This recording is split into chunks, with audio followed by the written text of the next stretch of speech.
Smoke rolled through the hallway as alarm screamed over the empty police station in Cleveland. And in the middle of it, a little girl's hand shook against a hot metal rail. Thunder cracked outside. Flames snapped inside.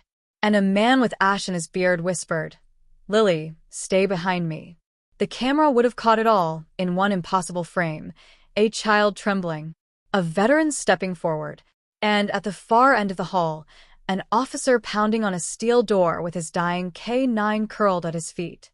"Please," the officer gasped, voice breaking. "No backup. No exit. No time." Lily turned to the man beside her. "Mark, he's still alive."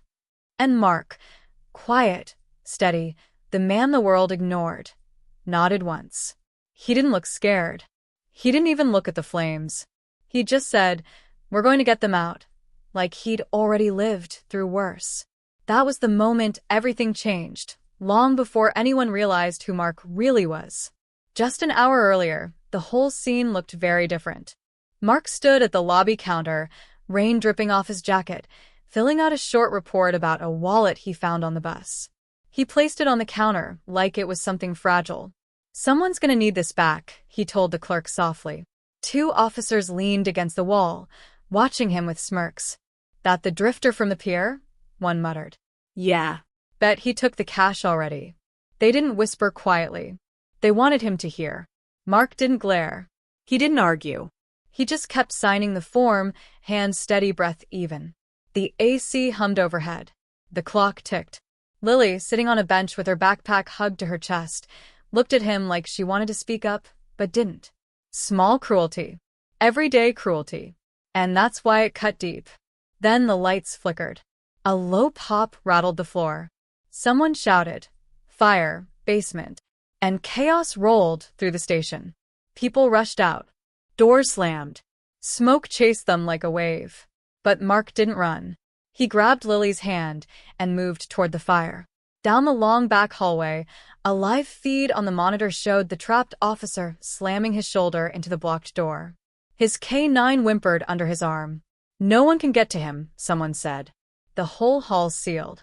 That was when an officer pointed at the screen. His voice cracked. "Wait, who is that?" "Someone's in there." Mark stepped into the smoke, boots echoing slow and calm. Inside the hall, flames crawled along the ceiling. Heat shimmered. The air felt like swallowing knives. But Mark moved like he was back in training, checking vents, reading smoke, tracking heat flow like a second language. He studied the door hinge. "Lily, stay low," he said. She nodded and crawled forward, pushing the officer's dropped keyring toward him with her tiny hand. Mark picked the right key by touch alone. The lock clicked open. The officer collapsed into his arms. The K9 pressed its muzzle against Lily, whining in relief. They made it out, slow, steady, step by step, while the roof groaned overhead. When Mark stepped into the rain with the officer draped over his shoulder, everything stopped. Whispers died. Smirks faded. People who mocked him earlier suddenly couldn't look him in the eye. The police chief rushed over, staring at the tattoo on Mark's arm. A faded 4-digit code. The kind only carried by a special rescue unit, one that lost half its team in a mission years ago. A mission Mark took the blame for. "Are you Mark Halston?" the chief asked, voice breaking. Mark didn't answer. He only checked the K9's pause, like none of this mattered. But it did. Every officer there knew the truth. The man they dismissed, the man they joked about, was the one who wrote half their rescue playbook. And he just saved one of their own. The officers who mocked him stood frozen in the rain. One let his hand slip off his belt. The other swallowed hard, eyes shaking. "Sir, we didn't know," he whispered. Mark didn't punish them. Didn't even look at them. The silence did the work for him. Inside the lobby, smoke still hung in the air when Mark placed the wallet on the chief's desk. "Still wanted to turn that in," he said.